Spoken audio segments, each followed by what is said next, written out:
ஏசாயா 9வது அதிகாரம் 6வது வசனத்துல ஏசாயா இப்படியாக சொல்றார், நமக்கு ஒரு பாலகன் பிறந்தார், நமக்கு ஒரு குமாரன் கொடுக்கப்பட்டார் அப்படின்னு சொல்லிட்டு அந்த பாலகன் அந்த குமாரன் எப்படிப்பட்டவராக இருக்க போகிறார், எப்படிப்பட்ட கிரியைகளை நம்முடைய வாழ்க்கையில சொல்ல போறார் என்பதை குறித்து அவர் சொல்ல போறார்.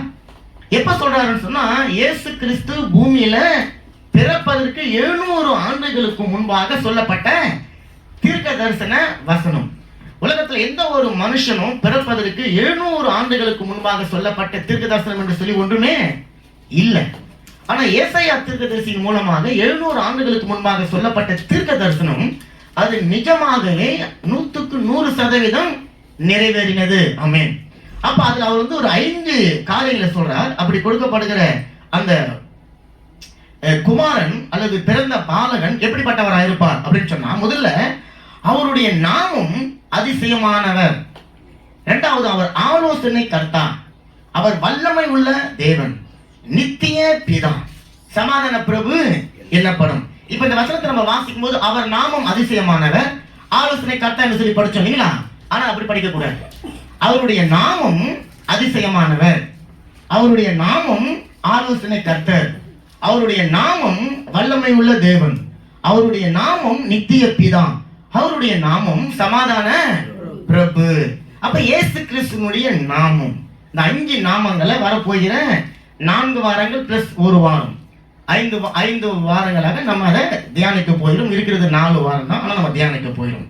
அப்ப நம்ம சொன்னோம், ஏற்கனவே நம்ம பார்த்தது போல ஏசாயா தீர்க்கதரிசியின் மூலமாக இயேசு கிறிஸ்து பிறப்பதற்கு முன்பாக சொல்லப்பட்ட அந்த தீர்க்க தரிசனத்துல 2 காரியம் சொல்லப்பட்டிருக்கிறது. ஒன்று அவர் பாலகன் என்று சொல்லி, இன்னொன்று அவர் குமாரன் என்று சொல்லி.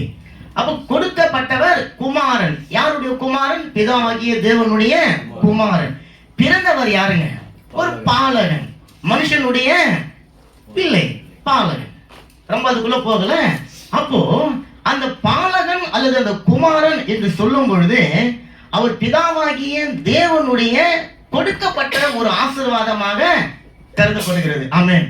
அவர் பிதாவாகிய தேவனால பூமிக்கு கொடுக்கப்பட்ட ஒரு பெரிய ஆசீர்வாதம் தான் கர்த்தராகிய இயேசு கிறிஸ்து.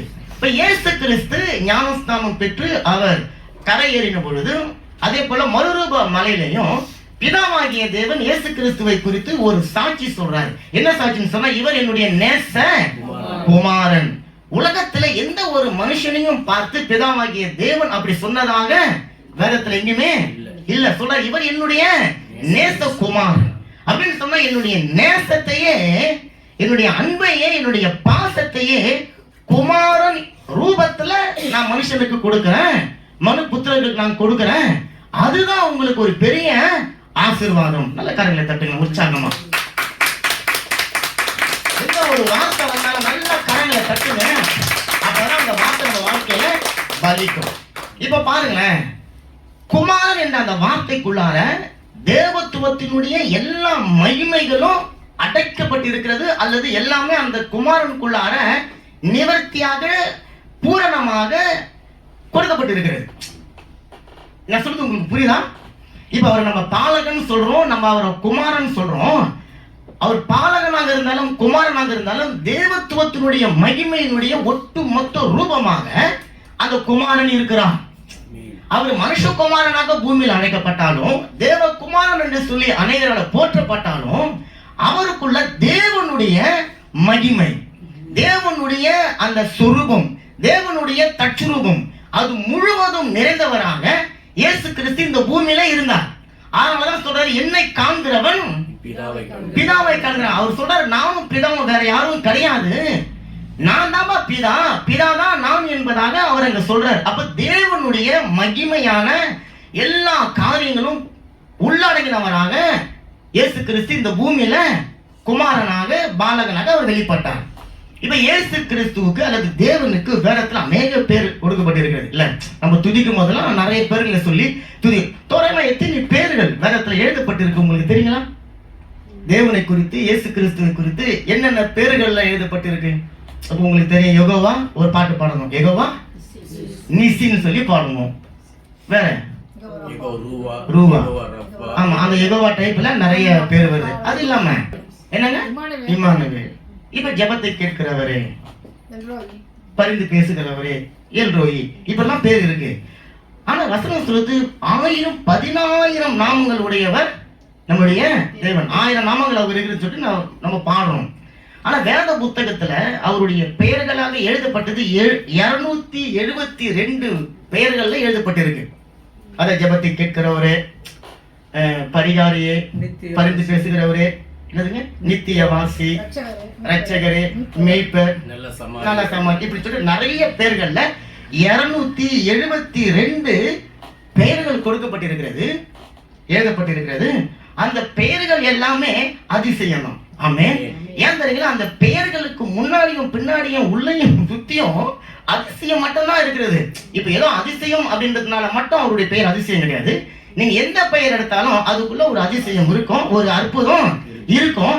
அந்த பெயர் அவருடைய பிள்ளைகளுடைய வாழ்க்கையில அற்புதத்தையும் அதிசயத்தையும் அது செய்யணும் பாருங்க. அப்ப இந்த குமாரன் அல்லது இந்த பாலகன் அவரை குறித்து சொல்லப்பட்ட தீர்க்க தரிசனத்துல முதல்ல சொல்லப்பட்டிருக்கிறது. எத்தனையோ நாமங்கள் அவருக்கு சொல்லப்பட்டாலும் இவர் விசேஷமாய் ஒரு நாமத்தை சொல்றார். அவருடைய நாமம் அதிசயமானவர். நல்ல காரியங்களை தட்டுங்க. இப்ப தேவன் அதிசயமானவரா இருக்கிறபடினாலதான் இப்ப நம்ம சாட்சி கேட்டோம். உங்களுடைய வாழ்க்கையில அவர் அதிசயங்களை செய்கிறார், அற்புதங்களை அவர் செய்கிறார். அப்போ அற்புதங்களையும் அதிசயங்களையும் தேவன் செய்யறதுனாலதான் அவர் அதிசயமானவரா? இப்ப அவரே அதிசயமானவர். அப்புறம் அற்புதங்களையும் அதிசயங்களையும் செய்யறதுனால நம்ம அவர் அதிசயமானவர் சொல்ல முடியுமா அப்படின்னு சொன்னா நம்ம தேவனை இன்னும் சரியான வகையில் நம்ம இன்னும் புரிஞ்சு கொள்ளல. தேவனுடைய பல சுபாவங்களில பல குணங்களில பிரதானமான ஒரு குணம் என்னன்னு சொன்னா அவர் அதிசயமாக இருக்கிறது. இப்ப அவருக்கு குணமே அதிசயம். அது எப்படி சொல்றதுங்க? இப்ப ஒருத்தர் சுபாவமே கோபக்காரங்க சொல்லிடும். இப்ப இவங்க ஒரு வார்த்தை சொன்னாங்க, தாழ்மைன்னு சொன்னாங்க, அது அவங்களுக்கு தான் தெரியும், எனக்கு அதை பத்தி தெரியும். ஒரு சிலர் சொல்றாங்க ஒரு அன்பானவர்னு சொல்றோம்ல, அதே போல தேவனுடைய சுபாவமே அதிசயமானது. அது மனுஷனுக்கு அந்த சுபாவத்தை பார்க்க முடியாது. மனுஷனை யாரையும் போய் இவர் ரொம்ப அதிசயமான சுபாவம் உடையவர் சொல்ல முடியாது. காரணம், அந்த சுபாவம் பூமியில வெளிப்படக்கூடிய ஒரு சுபாவம் அல்ல, அது பரலோகத்தினுடைய சுபாவம். அந்த பரலோகத்தின் சுபாவத்தை இயேசு கிறிஸ்து பூமியில தாங்கி கொண்டு இருந்தபடினால அவருடைய வாழ்க்கை மாத்திரமல்ல, சகோதரர் சொன்னது போல அவரே அதிசயமானவரா இருந்தாரு. அவருக்குள் அதிசயம் இருந்தது, அவர் மூலமே அதிசயம் நடந்தது, அவருடைய சுபாவமே அதிசயமானவராக இருந்தது. அப்ப அதிசயமானவர். அப்ப நம்ம இன்றைக்கு அவர் நாமும் அதிசயமானவர் என்று சொல்லி நம்ம பார்க்க போகிறோம். அல்லேலூயா. பாருங்க, தேவன் எண்ணி முடியாத அதிசயங்களையும் அற்புதங்களையும் நம்முடைய வாழ்க்கையில அவர் செய்கிறார். அவருடைய பிள்ளைகளுடைய வாழ்க்கையில தம்முடைய நாமம் மகிமை அடையணும், தன்னுடைய பிள்ளைகளுடைய வாழ்க்கை உயர்த்தப்படணும், அதற்காக நான் அவர்களுக்கு அற்புதத்தை அதிசயத்தை செய்யணும் என்று சொல்லி அவர் அதிசயங்களை செய்கிறார். எந்த ஒரு சூழ்நிலையா இருந்தாலும் சரி, ஒரு வேலை இல்லாத பிரச்சனை, ஒரு கடன் பிரச்சனை, ஒரு வியாதி, ஒரு எந்த விதமான ஒரு தோல்வி அல்லது மனுஷனால கைவிடப்பட்ட ஒரு சூழ்நிலை, சகோதரி சொன்னாங்க அப்படிதான். அவருடைய உறவினர்கள் எல்லாம் கைவிடப்பட்ட ஒரு சூழ்நிலையில அவங்க கலங்கி கொண்டிருந்த வேலையில தான் தேவன் அவங்களை சரியா சந்திச்சாங்க. சந்திச்சு ஒரு சில நாட்களுக்கு பிறகு அவங்க எடுத்த ஒரு சரியான தீர்மானம் தான் அவருடைய வாழ்க்கையில் இன்னைக்கு பெரிய வெற்றியை கொடுத்திருக்கிறது. அப்ப அந்த வெற்றி தேவன் அவங்களை சந்தித்த அன்றைக்கே அவங்களுடைய வாழ்க்கையில வச்சுட்டாரு. ஆனா அதை பெற்றுக்கொள்ள கொஞ்சம் தாமதமானது. தேவன் தாமதிக்கல, யார் தாமதம் பண்ணாங்க? நம்ம தான் தாமதம் பண்ணோம். அப்ப தேவன் சொல்றான், நான் அதிசயங்களை செய்கிற தேவனாக நான் இருக்கிறேன். அவரை பற்றின உத்தம இருதயத்தோடு யாரெல்லாம் இருக்கிறாங்களோ அவர்களுக்கு தம்முடைய வல்லமையை அப்படின்னு வசனம் சொல்லுது, தம்முடைய வல்லமையை காண்பிக்கும் பொருட்டுன்னு சொல்லிட்டு. ஆனா நான் சொல்றேன், வல்லமை இல்ல, தேவனுடைய அதிசயத்தை காண்பிக்கும் பொருட்டு. கரையில தட்டுங்க. தேவனுடைய அற்புதத்தை காண்பிக்கும் பொருட்டு, தேவனுடைய அதிசயத்தை காண்பிக்கும் பொருட்டு அவர் நமக்கு அதிசயங்களை செய்கிறார். அதனால நம்ம அவர் அதிசயமானவர் சொல்லி அழைக்கிறோமா? இல்ல. எதனால அவர் அதிசயமானவர் சொல்லி நம்ம அழைக்கிறோம்? அவர் நமக்கு அற்புதம் செஞ்சிட்டாரு அதனாலதான் கிடையாது. ஏன்னா அவரால் அதிசயம் செய்யாம இருக்க முடியாது, அவரால் அற்புதம் செய்யாம இருக்க முடியாது. மனுஷன் சொன்னா மூச்சை இழுத்து விடணும். மூச்சை நான் மடக்கி நான் 3 நாள் வாழ்ந்து பார்க்க முடியுமா? அப்ப அதே மாதிரி தான் ஆண்டவரால் அற்புதம் செய்யாம இருக்க முடியாது, அதிசயம் செய்யாம இருக்க முடியாது. அதனால ஏதோ ஒரு சேர்த்து ஏதோ வினோதம் அவர் சேர்த்து ரொம்ப அதிசயங்க, அதனால அவருக்கு அந்த அதிசயமான ஒரு பேரு கிடையாது. நான் சொன்ன அவருடைய சுபாவமே அவருடைய ரூபமே அதிசயமானவர். இப்ப நல்லா கவனிச்சீங்களா? மனோவா அப்படின்ற ஒரு மனுஷனை குறிச்சு வேதம் சொல்லுது. எடுத்து வாசிங்க. நியாயாதிபதிகள் 13ஆம் அதிகாரம் 17-18 வரை உள்ள வசனங்களை வாசிக்கிறாங்க பாருங்க. Et Manoah dit à l'ange, quel est ton nom, afin que nous te rendions gloire, que ta parole s'accomplira. L'ange de l'Éternel lui répondit, pourquoi demandes-tu mon nom? Il est merveilleux. Amen. நீர் சொன்ன காரியம் நிறைவேறும் போது நாங்கள் உம்மை கனம் பண்ணும்படி, வார்த்தையை கவனிச்சுக்கோங்க, கனம் பண்ணும்படி உம்முடைய நாமம் என்ன என்று சொல்லி அவன் கேட்டான். அதுக்கு கர்த்தருடைய தூதனானவர், என் நாமம் என்ன என்று நீ கேட்க வேண்டியது என்ன, அது அதிசயம் என்றார். பாருங்க, முதல்ல ஒரு மனுஷனுக்குள்ள ஒரு பெரிய ஆசை, ஒரு பெரிய ஆவல், தனக்கு ஒரு பெரிய உதவி செய்ய போகிறார் ஒருத்தர். அவரை பார்க்கும்போது தேவனுடைய தூதனானவரை போல இருக்கிறாரு. அவர் எனக்கு அதிசயத்தை செஞ்ச பிறகு இன்னும் அதிசயத்தை அவன் பார்க்கல. அவன் சொன்ன அதிசயத்தை பெற்றுக்கொண்டு நான் அவரை கனம் பண்ணணும், அதுக்கு அவருடைய பேரு என்ன. நிறைய பேர் சொல்லுவாங்க, எனக்கு அற்புதம் செஞ்ச பிறகு, என் கையில நான் அதை பார்த்துட்ட பிறகு நான் தேடி உங்களை பார்க்கிறேன், அப்ப நீங்க எனக்கு உங்களை பத்தி சொன்னா போதும் அப்படின்னு சொல்லி அவன் கேட்கல. பேசிட்டு இருக்கிறார் தூதனானவர், உன்னுடைய மனைவி ஒரு காரியம் நடக்க போகுதுன்னு சொல்லி இருக்கிறாரு. இவன் சொல்றான், நாங்க அந்த காரியத்தை பெற்றுக்கொள்ளும் பொழுது நாங்க உங்களை கனம் பண்ணணும், உங்களுக்கு மரியாதை செலுத்தணும், நாங்க உண்மை தேடி வரணும், உண்மை தொழுது கொள்ளணும், உண்மை ஆராதிக்கணும், அதுக்காகவாவது உங்களுடைய பேர் எனக்கு நீங்க சொல்லுங்க.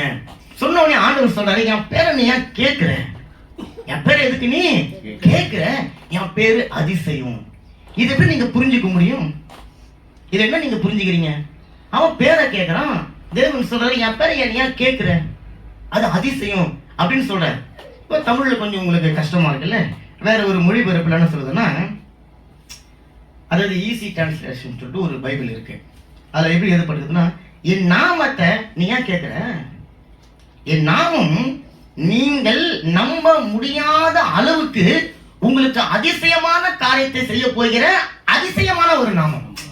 இப்ப குறிப்பிட்ட கை தட்டுங்களா, அதை சொன்னவரை கை தட்டணும், நல்ல கை தட்டுங்க, நல்ல கை தட்டுங்க. இப்ப அங்க சொல்றது என் பேரை நீ ஏன் கேட்பாங்க, என் பேர் அதிசயம் அப்படின்னு சொல்லுறாரு. இங்க சொல்றாரு, என் நாமத்தை நீ எதுக்கு கேட்கிற, என் நாமம் நீங்கள் நம்ப முடியாத அளவுக்கு உங்க வாழ்க்கையில ஒரு பெரிய அதிசயத்தை செய்ய போகிற அதிசயமான ஒரு நாமம் அப்படின்னு சொன்னா, இவனுடைய வாழ்க்கையில என்ன அதிசயத்தை ஆண்டவர் செய்ய போறாரு. அவங்க மனைவியை பத்தி வேற சொல்லப்பட்டிருக்கு. முன்னில வசனங்களை வாசிங்க. நியாயாதிபதிகள் 13 எடுத்து வாசிங்க. 2வது வசனம் 13:2. அப்பொழுது தான் வம்சத்தனாகிய சோரா ஊரானான ஒரு மனுஷன் இருந்தான், அவன் பேர் மனோவா, அவன் மனைவி பிள்ளை பெறாத மலடியாக இருந்தார். இப்ப அந்த ஒரு குடும்பத்தை தான் தேவ தூதனானவர் சந்திச்சு சொல்றாரு. இங்க பாருங்க 3வது வசனம். கர்த்தருடைய தூதனானவர் அந்த ஸ்திரீக்கு தரிசனமாகி அவளை நோக்கி, இதோ பிள்ளை பெறாத மலடியான நீ கர்ப்பம் தரித்து ஒரு குமாரனை பெறுவாய். இந்த இன்ஃபர்மேஷனை கொடுத்துட்டேன். இப்ப மலடியா இருந்த அவங்களுக்கு குழந்தை பிறக்க போகிறது அப்படின்னு கேட்கிறதே அவங்களுடைய வாழ்க்கையில ஒரு பெரிய அதிசயம்.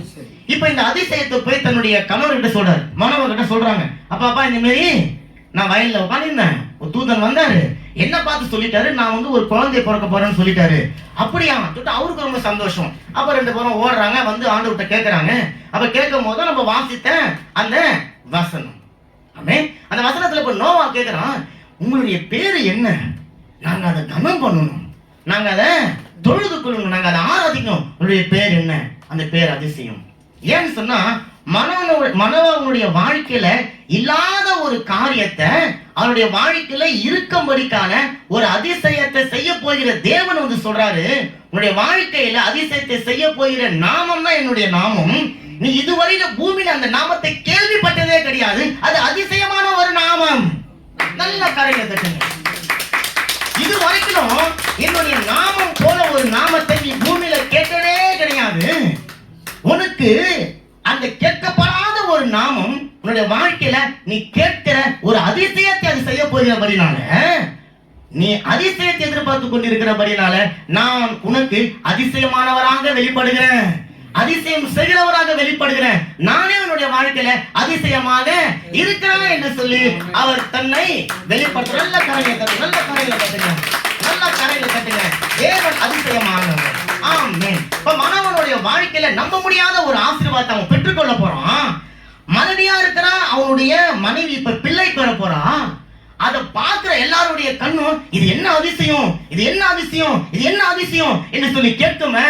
அந்த அதிசயத்தை செஞ்ச அதிசயமானவர் தான் நானு. நல்ல கடையில் எந்த ஒரு மனுஷனாலும் செய்ய முடியாத ஒரு பெரிய வாக்கியத்தை, அதிசயத்தை, அற்புதத்தை நம்முடைய தேவன் செய்கிறாரு. அல்லேலூயா. அப்ப என்னுடைய நாமம் நீ பெற்றுக்கொள்ள போகிற அதிசயத்துக்கு சொந்தமான நாமம். அப்ப இன்றைக்கு தேவன் நம்மை பார்த்து கேட்கிறாரு, அந்த அதிசயத்தை நீ விசுவாசிக்கிற, உன் வாழ்க்கையில நடக்கணும்னு சொல்லிட்டு அந்த அதிசயம் உன்னுடைய வாழ்க்கையில நடக்கும்னு சொல்லி நம்புறியா? ஆமென் சொல்லுங்க.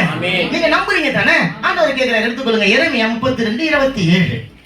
இதோ நம் மாம்சமான யாவருக்கும் தேவனாகிய கர்த்தர் என்னாலே செய்யக்கூடாத அதிசயமான காரியம் உண்டு. ஆமா, மனோவை பார்த்தா அப்படிதான் கேட்டாரு. என்னால செய்ய முடியாத அதிசயமான காரியம் ஒன்று உண்டா அப்படின்னு கேட்கிறாரு. இப்ப அவருடைய பதில் என்ன தெரியுமா? நான் உங்களை கனம் பண்ண போறேன், நான் உங்களை மகிமைப்படுத்த போறேன், நான் உங்களை துதிக்க போறேன். அதுக்கு எப்படி சொல்லி நான் துதிக்கணும், எனக்கு உங்களுடைய நாமத்தை சொல்லுங்க அப்படின்னு சொன்ன போது அவர் சொல்றாரு, நீ பெற்றுக்கொள்ள போகிற அதிசயத்துக்கு சொந்தமானவர் நான் தான். என்னுடைய பேரே நீ பெற்றுக்கொள்ளக்கூடிய அதிசயம் அப்படின்னு அவர் சொல்லிடுறாரு. ஆமென். அப்ப இங்க தேவன் சொல்றாரு, என்னால செய்யக்கூடாத அதிசயமான காரியம் ஒண்ணு இருக்குதா அப்படின்னு கேட்டா உங்களுடைய பதில் என்ன? இல்ல. சொல்லுங்க, உங்களுடைய பதில் என்ன? இல்லையா? ஆண்டவர் கேட்கிற, என்னால செய்ய முடியாத அதிசயமான காரியம் ஏதாவது இருக்குதா? இல்ல. அப்ப அவர் சொல்றாரு, நான் செய்யறது எல்லாமே அதிசயம். அதிசயம் இல்லாத எந்த ஒரு காரியத்தை நான் செய்ய மாட்டேன். உங்களுக்கு புரியுதுங்களா? எத்தனை பேருக்கு புரியுதுங்க?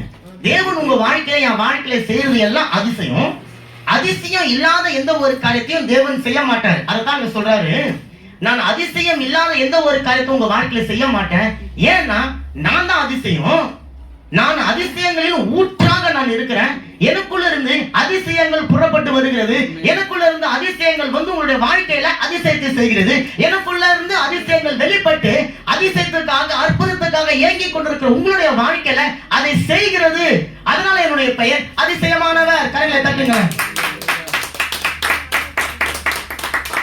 இப்ப ஆண்டவர் சொல்றாரு, நான் அதிசயமானவர் என்று சொல்லி நீ முதல்ல அறிந்து கொள்ளணும், நீ விசுவாசிக்கணும், அதை நீ பெற்றுக்கொண்டே என்று சொல்லி நீ நம்பணும். அப்பதான் நீ பெற்றுக்கொள்ளாமல் இருக்கிற அதிசயத்தை உன்னுடைய வாழ்க்கையில பெற்றுக்கொள்ளும்படிக்கு நானு செய்வேன். ஆமென். இப்ப அதான் தாவீது சொல்றாரு பாருங்க, சங்கீதம் 86:10. Psaume 86:10. Car tu es grand et tu opères des prodiges. Toi seul tu es Dieu. Amen. சங்கீதக்காரன் தாவீது சொல்றான் பாருங்களேன், தேவரீர் நீர் மகத்துவம் உள்ளவரும் அதிசயங்களை செய்கிறவருமாய் இருக்கிறீர், நீர் ஒருவரே தேவன். என்ன அர்த்தம் தெரியுங்களா? இந்த வசனத்தை வேற ஒரு மொழிபெயர்ப்புல சொல்லுது, அதிசயமான காரியங்களை எங்க வாழ்க்கையில செய்யக்கூடிய ஒரே தேவன் நீர் மட்டும்தான். நம்முடைய வாழ்க்கையில எந்த ஒரு மனுஷனாலே நமக்கு அதிசயம் செய்ய முடியாது, நன்மை செய்ய முடியும். நம்முடைய வாழ்க்கையில எந்த ஒரு மனுஷனாலும் நமக்கு அற்புதம் செய்ய முடியாது. அப்ப சங்கீதக்காரன் சொல்றான், என்னுடைய வாழ்க்கையில அற்புதங்களை செய்யக்கூடிய ஒரே ஒரு தேவன் அது நீர்தான் ஆண்டவரே. நீர் மகத்துவம் உள்ள தேவனுமாக நீர் இருக்கிறீர். அல்லேலூயா. அப்ப ஒரு அதிசயமான காரியங்களை உங்களுடைய வாழ்க்கையில செஞ்சாரு, தாவீதுடைய வாழ்க்கையில செஞ்சார். இப்ப மனோவனுடைய வாழ்க்கையில அவர் அற்புதங்களை செஞ்சிருக்கிறாரு. அதனால நம்ம அவர் அதிசயமானவர்னு சொல்லி நம்ம அழைக்க போறோமா அப்படின்னு பார்த்தா நாம சொன்னோம் பாருங்க, அதனால அவர் அதிசயமானவர் என்று சொல்லி அழைக்க தேவை கிடையாது. காரணம், அது அவரால் செய்யாம இருக்க முடியாது. சரி, இரண்டாவது, இயேசு கிறிஸ்து அதிசயமானவர் என்று சொல்லி அவர் வந்து அற்புதங்களையும் அதிசயங்களையும் செய்ததுனால அவர் அதிசயமானவர் நம்ம சொல்றோமா அப்படின்னு பார்த்தா இல்ல. காரணம், இயேசு பிறப்பதற்கு 700 ஆண்டுகளுக்கு முன்பதாகவே அவர் அதிசயமானவர் என்று சொல்லி வேதம் சொல்லப்பட்டுருச்சு. அப்ப அப்படிப்பட்ட அந்த தேவன் ஏன் அதிசயமானவராய் இருக்கிறார்? எதனால அவரை பார்த்து அதிசயமானவர் என்று சொல்லி சொல்றோம்?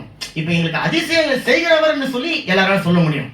இப்ப இயேசு எங்களுக்கு அதிசயம் செய்கிற, அவர் அதிசயங்களை செய்கிற தேவன் சொல்லிட்டு போனோம். ஆனா அதிசயமானவர்னா ஏன் அதிசயமானவர்? புரியுதுல? உலகத்துல நம்ம அதிசயம் சொல்றோம், எதை சொல்லுவோம்? சின்னோது ஒருத்தவங்க வீடு கட்டி வச்சுக்கிறாங்க, அதை பார்த்து அதிசயம் சொல்லுவோமா? மனுஷனால கட்டவே முடியாத, யோசிக்கவே முடியாத ஒரு பெரிய இதை பார்த்து அதிசயம் சொல்லுவோமா? ஈஃபில் டவர் இருக்குது, அதை நம்ம அதிசயம் சொல்றோம். ஏன் அதிசயம் சொல்றோம்?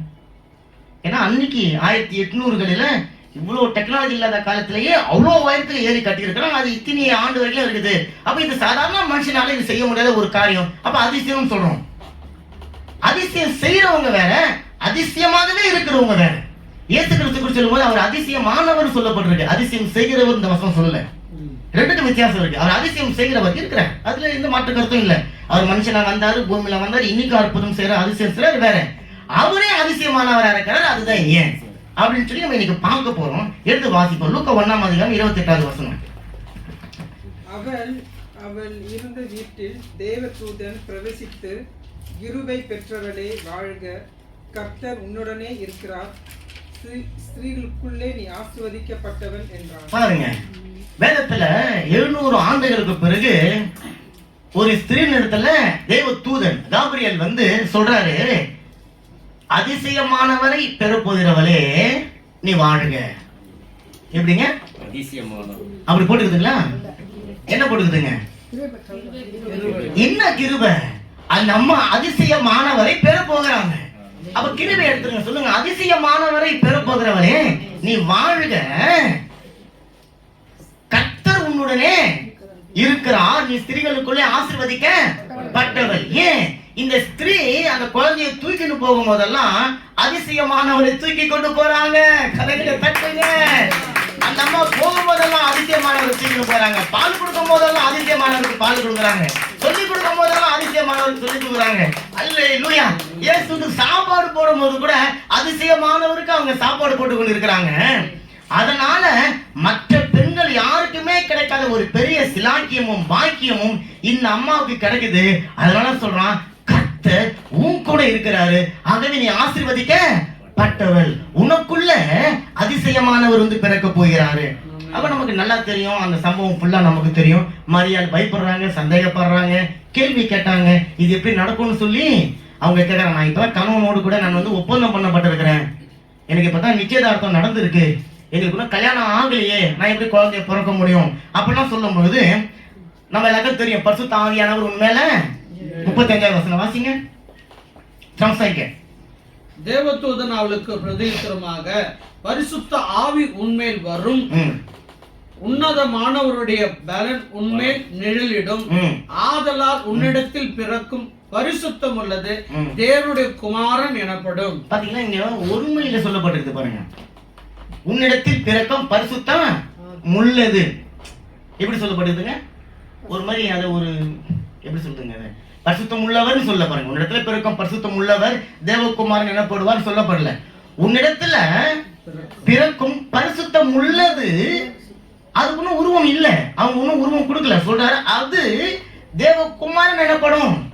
இத பரிசுத்தம் உள்ளதுன்னு சொல்லும் போது இதுதான் அவர் சொன்னார், என் நாமம் அதிசயம், என் நாமம் அதிசயம், அதிசயமானவர் சொல்ல, என்னுடைய நாமம் அதிசயம், அந்த அதிசயம் உனக்குள்ள வந்து பிறக்க போகுது. ஆமென். அந்த அதிசயம் தேவனுடைய குமாரன் என்று சொல்லி அழைக்கப்படும். புரிஞ்சு நல்ல காரியங்களை தட்டுங்க, நல்லா நல்லா நல்ல உற்சாகமா தட்டுங்க, நல்ல உற்சாகமா தட்டுங்க, நல்லா புரிஞ்சு கொள்ளுங்களேன். இந்த பரிசுத்தம் உள்ளது, அது பரிசுத்தம் உள்ளதா இருக்கிறதுக்கு அதனுடைய வாழ்க்கையில, மரியாளுடைய வாழ்க்கையில எந்த விதமான ஒரு தகுதியும் கிடையாது. அதுக்காக தேவன் முதல்ல அந்த கிருபையை கொடுக்கிறாரு. கிருபையை கொடுத்துட்டு தேவன் அந்த மரியாதை கூட இருக்கிறாரு, இருந்துட்டு அதிசயத்தை அந்த அம்மாவுடைய கருவுல கொண்டு வந்து வைக்கிறாரு. அந்த அதிசயம் தேவனுடைய குமாரனாக வெளிப்படுகிறது. பூமியில மனுஷனுடைய பாலனாக குமாரனாக அது பிறக்கிறது. பாருங்க, அப்ப மரியாளுக்கு ஒரு பெரிய சந்தேகம், ஏன்னா அதிசயத்தை நான் எப்படி பெற முடியும், அதிசயத்தை நான் எப்படி பெற்றுக்கொள்ள முடியும்? அதுல அந்த அதிசயமானது பரிசுத்தம் உள்ளது. நானும் ஒரு பாவி, நானும் திருமணம் ஆகாமல் இருக்கிற ஒரு கண்ணி, எனக்குள்ள எப்படி எல்லாம் வந்து பிறக்கும் அப்படின்னு சொல்லி நிறைய சந்தேகங்கள் நம்ம கிட்ட இருக்குது. ஆனா ஆண்டவர் சொல்றாரு, அப்படி கண்ணியா இருக்கிற பாவியா இருக்கிற உனக்குள்ள அதிசயமானது பரிசுத்தமானது வந்து பிறகுது பாருங்க, அதுதான் அதிசயம். பாவியான ஒரு பெண்ணுக்குள்ள, பாவியான ஒரு மனுஷனுக்குள்ள பரிசுத்தம் உள்ளது, அதிசயமானது வந்து பிறகுது பாருங்க, அதுதான் அதிசயம். அதனாலதான் தேவனுடைய நாமம் அதிசயம். அல்லேலூயா. அப்ப பாவ மாம்சத்துல பிறந்து சராசரி பாவ மனுஷியாக வாழ்ந்த ஒரு மனுஷிக்குள்ள வசனம் சொல்லுதுங்க, காலம் நிறைவேறினது, அதிசயம் காத்து கொண்டிருந்தது. பூமியில மனுஷனிடத்துல வந்து சந்திக்க வேண்டும் என்று சொல்லி பரலோகத்துல அந்த அதிசயம் காத்து கொண்டிருந்தது, பரிசுத்தம் காத்து கொண்டிருந்தது. இப்ப ஒரு காலம் நிறைவேறினது, கீழே ஒரு மனைவி, ஒரு பொண்ணு காத்து கொண்டிருக்கிறார். அந்த பெண்ணுடைய வயிற்றுக்குள்ளார இந்த அதிசயம் போய் கர்ப்பமாக மாற வேண்டும். பாருங்க, ஒரு சாதாரண மனுஷனுக்குள்ள தேவன் அந்த மனுஷனுடைய கர்ப்ப பைக்குள்ளார கண்ணுக்கு தெரியாத ஒரு கருவாக தன்னுடைய வல்லமை, தன்னுடைய மகிமை, தன்னுடைய மேன்மை, தன்னுடைய மாட்சிமை எல்லாவற்றையும் அடக்கி கொண்டு அந்த பொண்ணுடைய வயிற்றுல 10 மாசம் தங்கி இருளிலிருந்து வெளிச்சத்தை உருவாக்கின தேவனே இருட்டுல உட்கார்ந்து கொண்டு இருந்து 10 மாசம் கழிச்சு ஒரு சாதாரண குழந்தைய போல பிறகுறாருல்ல, இதுதாங்க உலகத்துல பெரிய அதிசயம். பாருங்க, உங்களை போல என்ன போல ஒரு அம்மாவுடைய வயிற்றுல, ஆமா அந்த இருட்டு அறையில அந்த தேவனுடைய குமாரன் தன்னுடைய பூரண மகிமைகளையும் அடக்கி கொண்டு அவர் மனுஷனா பிறந்தாரு. பாருங்களேன், அதுதான் பெரிய அதிசயம். அது மாத்திரமல்ல, அவர் மனுஷனா பிறந்துட்டாரு. அந்த பெற்றெடுத்த தாய்க்கும் தகப்பனுக்கும் அவர் கீழ்ப்படிந்து நடந்தாரு. பாருங்க, இதுதாங்க அதிசயம். அதனாலதான் அவருடைய நாமம் அதிசயம். புரியுதுங்களா? ஒரு மனுஷனை இன்னொரு மனுஷனுக்கு மதிக்காத இந்த காலத்துல, கணவன் மனைவியை மதிக்கிறதுல, மனைவி கணவனை மதிக்கிறதுல, பெற்றோர் பிள்ளைகளை மதிக்கிறதுல, ஆனா தன் தேவனாக இருந்தும் தேவனுடைய பூர்ணத்துவத்தினுடைய மேன்மை நிறைந்தவராக இருந்தும் சாதாரண ஒரு அம்மாவுக்கும் சாதாரண ஒரு ஐயாவுக்கும் கீழ்ப்படிந்து ஒரு மனுஷனா அந்த பூமியில வாழ்ந்தாரு. பாருங்க, அதனாலதான் அவருடைய பெயர் அதிசயம். அவருடைய பிறப்பே ஒரு அதிசயம். ஏதோ ஒரு கணவனை ஒரு மனைவியும் சேர்ந்து குழந்தைய பெற்றெடுத்தது போல இயேசுவை பெற்றெடுக்கல, அல்லது மனோவா பெற்றெடுத்ததை போல, அல்லது சாராள் பெற்றெடுத்ததை போல, ரெபெக்காள் பெற்றெடுத்ததை போல இயேசு கிறிஸ்துவ மரியாள் பெற்றெடுக்கல. இயேசு கிறிஸ்து பெற்றெடுக்கும் போது வேதம் சொல்லுகிறது, உன்னதமானவருடைய பலன் உனக்குள்ள வந்து தங்கும். அப்ப மற்ற பிள்ளைகளும் மலடியா இருந்தவங்க பிள்ளைகளை பெற்றிருக்கிறாங்க. அந்த பிள்ளைகளுக்கும் இயேசு கிறிஸ்து ஒரு கன்னியினுடைய வயிற்றில பிள்ளையாய் பிறப்பதற்கும் வித்தியாசம் இருக்கு. இதற்கு முன்பாக தேவன் குழந்தைகளை கொடுத்த யாருமே கன்னி கிடையாது. ரெபெக்காளு கூட கன்னி கிடையாது, அவர் திருமணம் ஆனவன். புரியுதுங்களா உங்களுக்கு? திருமணம் ஆன பிறகு நம்ம கன்னின்னு சொல்லுவோம், யாரையும் சொல்ல மாட்டோம். வெர்ஜின் கிடையாது, அவங்க திருமணம் ஆயிடுச்சு. ஆனா முதல்ல கன்னியினுடைய வயிற்றுல கர்த்தர் இயேசு கிறிஸ்துவாய் வந்து இந்த பூமியில பிறந்தாரு. பாருங்க, அதுதான் அந்த உலகத்திலேயே பெரிய அதிசயம். அல்லேலூயா. அப்ப அவருடைய பிறப்பே அதிசயம். பாருங்க, ஒரு கன்னியினுடைய வயிற்றுல கணவனை அறிவதற்கு முன்பாக பரிசுத்த ஆவியானவரால் நிரப்பப்பட்டு உன்னதமான தேவனுடைய பலத்தினால மூடப்பட்டு குழந்தையாக, அல்லேலூயா, 10 மாசம் எல்லார போலையும் பொறுமையா காத்துனதாருங்க. புரியுதுங்களா? காத்து கொண்டிருக்கிற தேவன் எத்தனையோ நூற்றாண்டுகளாக அதிசயம் காத்து கொண்டிருந்தது. அந்த அதிசயம் திருதிப்புன்னு ஒரு நாள் பூமியில இறங்கி வந்து மறுநாளே அது வெளியப்பட்டுல, அது எல்லா பிள்ளைகளும் வெளிப்படுகிற வரைக்கும் காத்து கொண்டு அது சரியான நேரத்துல வெளிப்பட்டது. அருணோதயம் நம்மை சந்தித்தது. இதுதான் அதிசயம் சொல்லி பார்த்தோம். இதை விட இன்னொரு பெரிய அதிசயம் இருக்கு. எடுத்து வாசிப்போம். யோவான் 1:14 வசனம். Et la parole a été faite chair et habité parmi nous, pleine de grâce et de vérité, et nous avons contemplé sa gloire, une gloire comme la gloire du Fils unique venu du Père. Amen. Amen. அந்த வசனத்தை பரவாயில்லாத வசனம் நீங்க வாசிக்கிறதுக்கு முன்னாடி இந்த யோவான் 1:1 வசனத்தை நீங்க வாசிக்கும் போது இப்படியாக எழுதப்பட்டிருக்கும். ஆதியிலே வார்த்தை இருந்தது, அந்த வார்த்தை தேவனிடத்தில் இருந்தது, அந்த வார்த்தை தேவனாய் இருந்தது, அவர் ஆதியிலே தேவனோடு இருந்தார், சகலமும் அவர் மூலமாய் உண்டாயிற்று, உண்டானது ஒன்றும் அவராலே அல்லாமல் உண்டாயிருக்கவில்லை, அவருக்குள் ஜீவன் இருந்தது, அந்த ஜீவன் மனுஷருக்கு ஒளியாக இருந்தது. 14வது வசனம். அப்படி ஆதியில வார்த்தையா இருந்த அந்த வார்த்தை மாம்சமாக மாறினது, ஒரு பாலகனாக மாறினது, கொடுக்கப்பட்ட ஒரு குமாரனாக அது மாறினது. அப்படி ஒரு வார்த்தை மனுஷனா பூமியில மாறினது இதுதான் ஃபர்ஸ்ட் டைம்.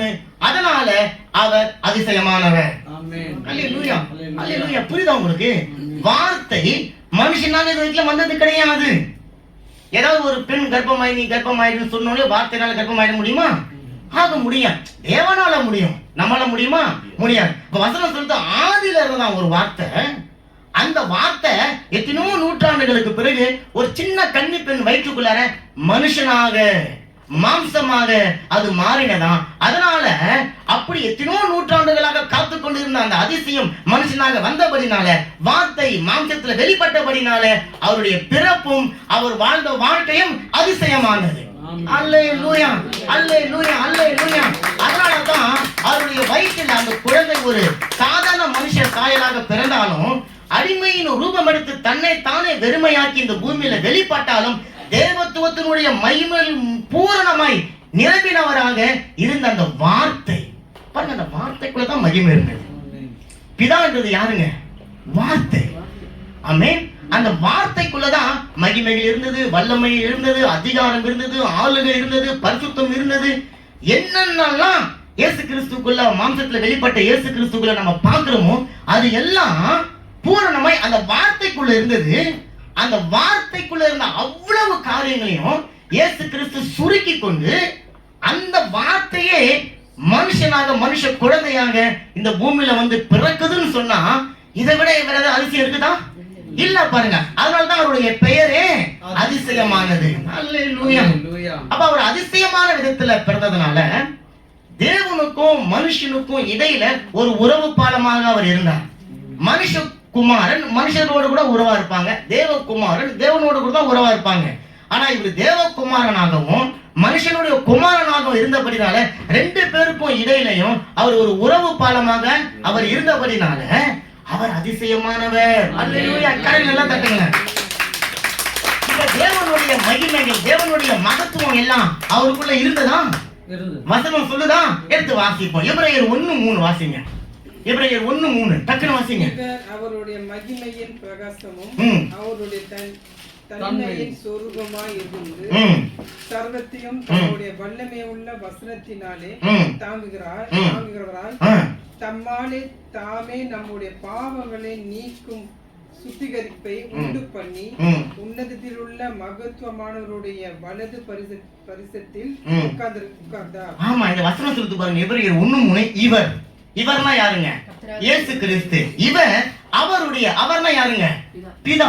இப்ப இப்படி படிங்க. இயேசு பிதாவினுடைய மகிமையின் பிரகாசமாக முதல்ல அவர் இருக்கிறார். ஆமென். காணக்கூடாத விதத்துல வெளிச்சமாக அவர் இருக்கிறார்.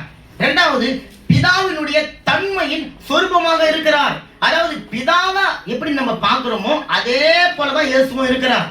இயேசுவுக்கு வேற எந்த விதமான ஒரு தனிப்பட்ட காரியமும் கிடையாது. பிதா எப்படி எல்லாம் இருக்கிறாரோ அப்படிதான் இயேசு இருக்கிறார். அப்ப இங்க பிதாவுடைய தன்மையின் சொரூபமாக இருக்கிறார் சொல்லிட்டு சகலவற்றையும் சர்வத்தையும் தம்முடைய வல்லமையுள்ள வசனம், இன்னும் சொல்லிச்சு பாருங்க வார்த்தை, தம்முடைய வல்லமை உள்ள வசனத்தினாலே தாங்குகிறவராய் தம்மால் தாமே நம்முடைய பாவங்களை நீக்கும் சுத்திகரிப்பை உண்டு பண்ணி இப்ப எங்க இருக்கிறாரா? உன்னதத்தில் உள்ள மகத்துவமானவருடைய வலது பாரிசத்துல உட்கார்ந்து இருக்கிறார். கரங்களை தட்டி. அப்ப இயேசு கிறிஸ்துவை தவிர தேவனுடைய வலது பாரிசத்துல அல்லது தேவனோட அல்லது பரலோகத்துல யாருமே கிடையாது. அப்படி யாருமே இல்லாத இருக்கும் பொழுது யாரோ பரலோகத்துக்கு போயிட்டு வர முடியாது. அப்ப வசனம் சொல்றது பரலோகத்தில் இருந்தவரும் பரலோகத்திலிருந்து இறங்கினவரும் பரலோகத்துக்கு ஏறி செல்லுகிறவருமாகிய இயேசு கிறிஸ்து அல்லாமல் வேறு ஒருவரும் இல்லை. அப்படிப்பட்ட தேவன் அதிசயமானவர். கரங்களை தட்டுங்க நல்லா. அல்லேலூயா, அல்லேலூயா. அவர் அதிசயமானவர். ஏன் தெரியுங்களா? அவர் பூமியில வாழ்ந்த போதும் தேவனுடைய சுபாவங்கள் நிறைந்தவராக. எந்த ஒரு மனுஷங்கிட்டும் தேவ சுபாவம் இருக்காது. நம்ம மனுஷன் பாவத்துல பிறந்தபடினா நமக்குள்ளார பாவ சுபாவமும் பாவ ரூபமும் இருக்கு. ஆனா இயேசு கிறிஸ்து இந்த பூமியில பிறந்த போது அவர் ஒரு மனுஷனுக்கு பிள்ளையாக பிறந்தாலும் தேவனுடைய மகிமை பொருந்தினவராக அவர் இருந்தார். தேவனுடைய சுபாவங்கள், தேவனுடைய தன்மை, தேவனுடைய தச்சுருவம், தேவனுடைய வல்லமை, தேவனுக்குள்ள மாத்திரமே இருக்க வேண்டிய பரிசுத்தம் இயேசு கிறிஸ்துவுக்குள்ள இருந்தது பாருங்க. அல்லேலூயா. ஆனா அவரே சொல்றார். அடுத்து வாசிங்களா. யோவான் 8:46 வசனம். Qui de vous me convaincra de péché? Si je dis la vérité, pourquoi ne me croyez-vous pas? ஆமா, இயேசு சொல்றாரு, என்னிடத்துல பாவம் உண்டென்று உங்களில யார் என்னை குற்றப்படுத்த கூடும்? பாருங்க, ஒரு பகிரங்கமா கேட்கிறார் இயேசு கிறிஸ்து. நான் மனுஷனுக்கு பிறந்தவனாக நீங்க என்ன பாக்குறீங்க, மனுஷ குமாரனாக பாக்குறீங்க. ஆனால் நானு பிதாவாகிய தேவனுடைய சொரூபமாக இருக்கிறேன், தேவனுடைய வல்லமைகள் தாங்கினவராக இருக்கிறேன். பிதாவாகிய தேவனுக்குள்ள எந்த அளவுக்கு பரிசுத்தம் இருக்கணுமோ அதே பரிசுத்தம் என்கிட்ட இருக்கிறது.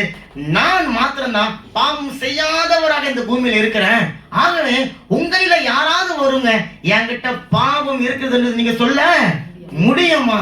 அப்ப பாருங்க, பூமியில பாவமே செய்யாத ஒரு மனுஷன் இருக்கிறாருன்னு சொன்னா இந்த தேதிக்கு யாருமே இல்ல, இயேசு கிறிஸ்துவை தவிர. அல்லேலூயா. அப்படி பாவமே செய்யாத ஒரு மனுஷனாக இயேசு கிறிஸ்து வாழ்ந்தபடினாலதான் அவருடைய நாமம் அதிசயமானது. நல்ல காரியங்களை கட்டி எல்லாரும் பாவம் செய்து தேவ மகிமை அற்றவர்களாகி போடும் என்று சொல்லி வேத வசனம் சொல்லுது. ஆனா இயேசு கிறிஸ்துவுக்கு முன்னால இந்த வசனம் பொய்யாகி போனது. அல்லேலூயா. தேவ வசனம் எப்போதும் பொய் கிடையாது. ஆனா இயேசு கிறிஸ்துவுக்கு முன்னாக எல்லாரும் பாவம் செய்து தேவ மகிமை அற்றவர்களாகி போனோம் என்ற வசனம் இயேசுக்கு முன்பாக நிற்காது. காரணம், அவர் பூமியில மனுஷனாக இருந்தோம், பாவம் செய்யாதவராக, பாவத்துக்கு அடிமைப்படாதவராக அவர் வாழ்ந்தபடினால அவர் பரிசுத்தர் என்று சொல்லி அழைக்கப்படுகிறார். அதுவே அதிசயம் என்று சொல்லி அழைக்கப்படுகிறது. நல்ல காரியங்களை ஒரு பரிசுத்தமான ஒரு வாழ்க்கைய அவர் பூமியில பாவ மனுஷனுக்கு மத்தியில வாழ்ந்தார். அதுதான் பெரிய விஷயம். நான் சும்மா விளையாடி சொல்லுவேன், ஒருத்தவங்க குடிக்க மாட்டேன்னு சொல்றாங்கல்ல, சாராய கடையில வேலை செஞ்சுக்கின்னு ஒருத்தவங்க குடிக்காம இருக்கிறான்ல, அவன் தான் உண்மையான குடிக்காதவன். சாராய கடையே இல்ல, பாரே கிடையாது, அவனுக்கு ஒரு 100 கிலோமீட்டர் தாங்க ஒரு பார் இருக்குன்னு வச்சுங்களேன், அப்ப அவன் இயற்கையாவே குடிக்காம இருந்துருவான். அதனால அவன் குடிக்காதவன் சொல்ல முடியுமா? கிடையாது. புரியுதுங்களா? இயேசு கிறிஸ்து பரிசுத்தர் பரலோகத்துல இருக்கும்போது மட்டுமா?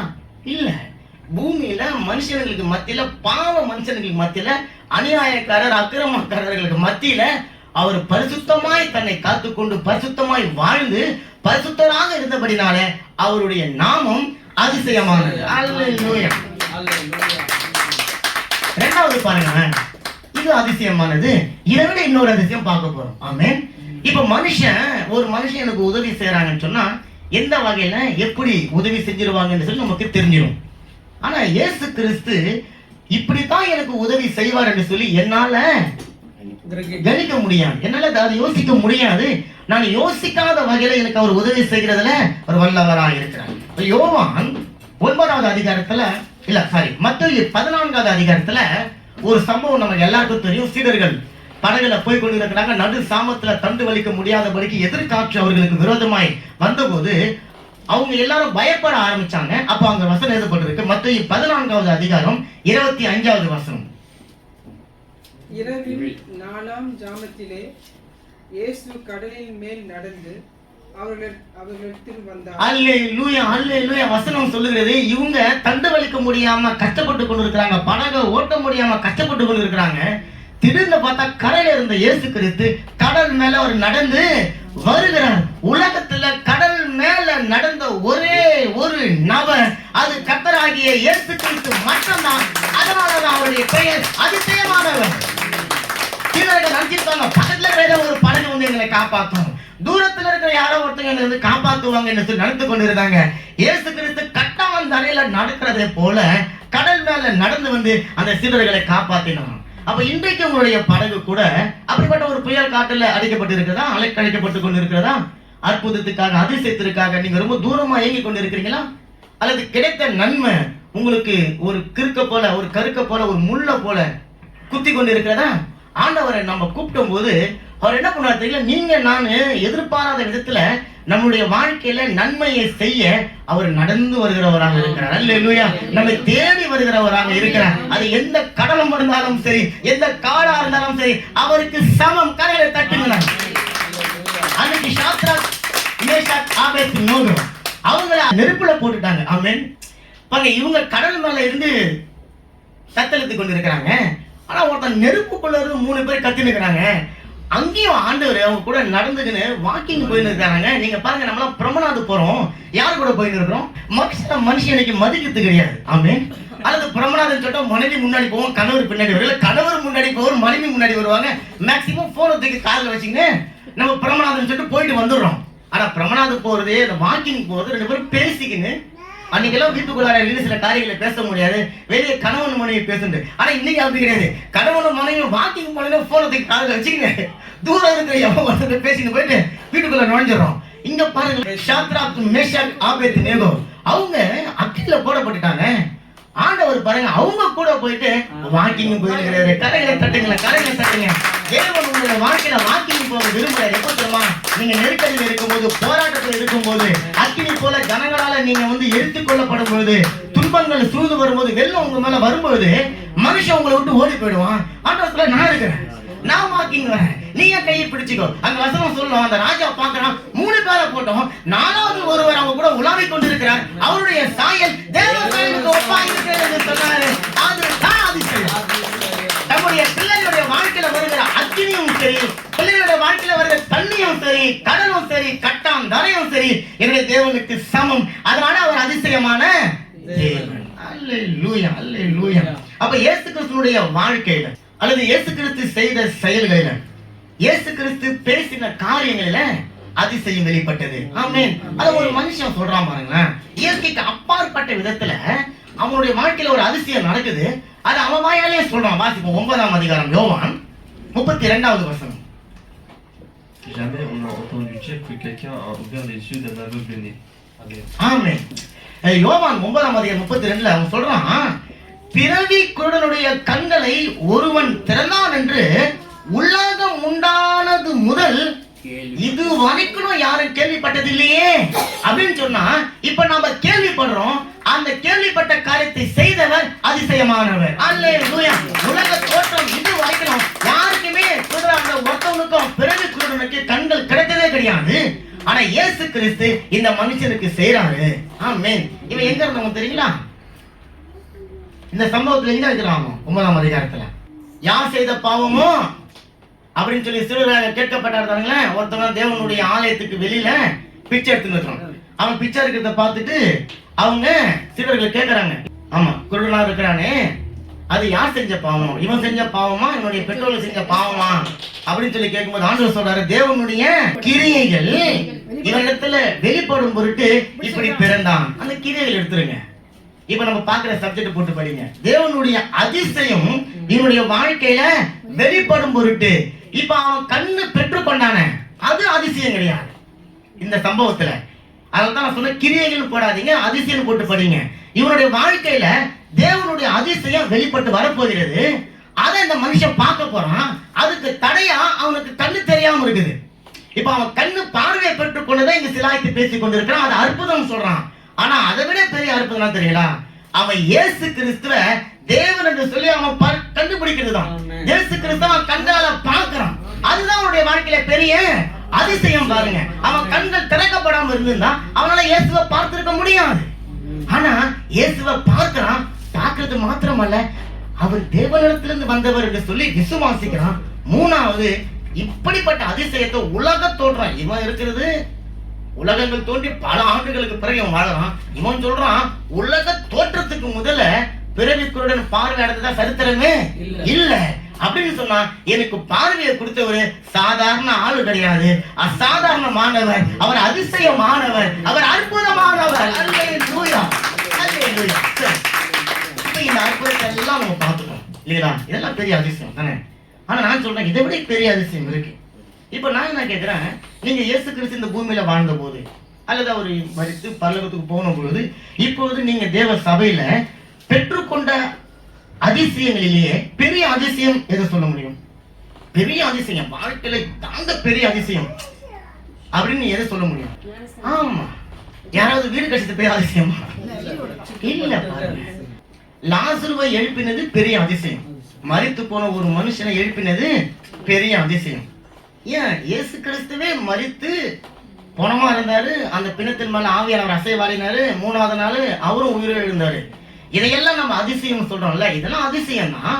ஆனா இதெல்லாம் பெரிய அதிசயம் கிடையாது. பெரிய அதிசயம் எதுன்னு சொன்னா, ஒரு பாவிய தேவன் பரலோகத்துக்கு உரியவனாக மாற்றுகிறது தான் பெரிய அதிசயம். அந்த அதிசயத்தை செய்யறதுக்காகத்தான் இயேசு பூமிக்கு வந்தார். நீங்க நல்லா கொஞ்சம் இப்பெல்லாம் நம்ம நல்லா அழகா ட்ரெஸ் பண்ணி இருக்கிறோம், கோட்லாம் போட்டுக்கிறோம், வெள்ளை சட்டை போட்டுன்னு இருக்கிறோம், ஓகேவா? உங்களுடைய இருதயத்தை கொஞ்சம் எட்டி பாருங்க. நீங்க நம்ம எல்லாரும் நம்ம இருதயத்தை எட்டி பார்ப்போம். அந்த இருதயத்துக்குள்ளார நீங்க போவீங்களா? முதல்ல நீங்க வாழ்வீங்களா? உங்க இருதயத்துக்குள்ளார நீங்க போய் தங்கி இருப்பீங்களா? போய் எட்டி பார்த்தா அதுல எவ்வளவு அசிங்கம், எவ்வளவு கொடுமை, எவ்வளவு திமிரு, கோபம், ஆத்திரம், வன்மை, பகை, இச்சை, ஆபாசம், எரிச்சல். பாருங்க, பலிபத்துக்கு நம்ம வந்துட்டோம், சபைக்குள்ள வந்துட்டோம். Praise the Lord sister, praise the Lord. அப்படிதானே சொல்றோம், எல்லாரும் அப்படிதான் சொல்றோம். ஆனா நீங்க தனிமையில இருக்கும்போது, அல்லது நான் தனிமையில இருக்கும்போது, என்னுடைய இருதயத்தை நான் கொஞ்சம் திறந்து உள்ள போய் ஒரு 5 நிமிஷம், நான் தானே அது, என் இருதயத்துக்குள்ள ஒரு 5 நிமிஷம் தங்கி வாசம் செய்து விட்டு வரலாம்னு சொல்லி போனா வாசமா அடிக்கும். யோசனை பண்ணி பாருங்க. அப்ப மனுஷன் நானே என்னுடைய இருதயத்துக்குள்ளேயே தங்கி வாசம் செய்ய நான் விரும்பாம இருக்கும் பொழுது, என்னுடைய இருதயத்துக்கு உள்ள இருக்கிற எந்த விதமான காரியத்திற்கும் சம்மதம் இல்லாத ஒரு மனுஷன் என்னுடைய இருதயத்தை வந்து தங்கிட முடியுமா? எவ்வளவு நாட்டம் தெரியல, எவ்வளவு நாட்டம் தெரியுமா நம்முடைய இருதயம். ஆனா அந்த இருதயத்தை தான் நம்ம ஆண்டவர் அழகா கவர் பண்ணி சூப்பரா வச்சு அதை அட்டாக் பண்ணி பாக்குறது, அட்டாக் பண்ணி பாக்குறது. நான் மாற மாட்டேன்னு சொல்லி இருக்கிறவங்க இருக்கான். ஆனா அந்த இருதயத்தை கையில எடுத்து தன்னுடைய சரீரத்திலிருந்து சிந்தப்பட்ட ரத்தத்தினால் அந்த இருதயத்தை கழுவி நம்முடைய கல்லான இருதயத்தை எடுத்து போட்டு சதையுள்ள ஒரு இருதயமாய் வச்சு அந்த இருதயத்தை பரிசுத்தமாக்கி அப்படியே விட்டுட்டு போயிடாம அந்த இருதயத்துக்குள்ளார வந்து அவர் தங்கி வாசம் செய்ய விரும்பி வந்து தங்கிட இருக்கிறார். பாருங்க, இது தாங்க உலகத்திலேயே பெரிய அதிசயம். ஏன்னா ஒரு கணவன் கூட ஒரு மனைவியுடைய ஒரு சின்ன தவற மன்னிக்க முடியாம ஏற்றுக்கொள்ள முடியாம இருக்கிற காலம் தானே. மனுஷனுக்குள்ள மனுஷன் மன்னிக்க முடியல தானே, இல்ல? இப்ப நல்லா யோசனை பண்ணி பாருங்க. அடிக்கடி நான் இதை தியானிக்கும் போது நான் என்ன யோசனை பண்ணி பாக்குறேன், எனக்குள்ள நான் ரோட்ல போகும்போது இங்க நான் ஆலயத்துல இருக்கிற அதே மாதிரி நான் ரோட்ல இருக்கிறேன்னா, ஆலயத்துல இப்ப நீங்க உட்கார்ந்து இருக்கிறீங்க, எத்தனை பேருடைய சிந்தனையில இப்ப நீங்க நாளைக்கு வேலைக்கு போயிட்டீங்க? யோசனை பண்ணி பாருங்க. இப்ப நாளைக்கு நான் வேலைக்கு போய் செய்யணுமே, அல்லது எத்தனை பேர் என்னன்னா மணி ஆயிடுச்சு நான் போய் சமைக்க போகணும்னு யோசிக்கிறீங்க.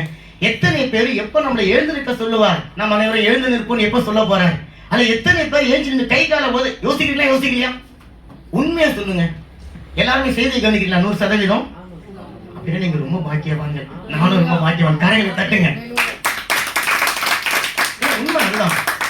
ஆனா நம்முடைய இருதயத்துக்குள்ளார வசனம் சொல்லுது, மனுஷனுடைய இருதயம் தான் மகா கேடுள்ளதான். இந்த வார்த்தைக்கெல்லாம் தமிழ்ல, அதாவது எபிரேய மொழியில சொல்லப்பட்ட வார்த்தைக்கு இவனுக்கு அர்த்தம் தெரியல, அல்லது அதை சொல்லுறதுக்கு இவங்களுக்கு தமிழ்ல வேற வார்த்தை கிடைக்கல. அப்ப மகா கேடுள்ளதான். அந்த இடத்துக்கு வேற ஒரு அர்த்தம் இருக்கு. என்ன தெரியுங்களா? மனுஷன் இப்ப கண்ணால பாக்குறான்ல ஒரு பொருளை, நீங்க பார்த்து அப்படின்னு சொல்லி மூடிக்கிற காரியம் எது? உங்க மனசுல கற்பனை பண்ணிக்கோங்க. ஒரு செகண்ட் கூட உங்களால பார்க்க முடியாத ஒரு விஷயம் இருக்குல்ல, அதுதான் நம்மளுடைய இருதயமா. அதுதான் மகா கேடு உள்ளது, திருக்கும் கேடுக்கும். ஆமா, எப்படி வார்த்தையை போட்டு பார்த்தோம். ஆனா நம்ம சிம்பிளா பார்த்த உடனே அது ஒரு செகண்டுக்கு மேல நம்மளுடைய இருதயம் அப்படிப்பட்ட ஒரு இருதயமா. கந்த துணி அதுக்கும் சரி வராது இல்ல. இது ஏதோ ஒரு அதை விட மோசம். நீங்க கண்ணால பார்த்து ஒரு செகண்ட் கூட பார்க்க முடியாத ஒரு இருதயம். அந்த இருதயத்தை ஆண்டவர் சொல்றாரு வசனத்துல, எனக்கு தான்றாருங்க, உன் இருதயத்தை எனக்கு தான்.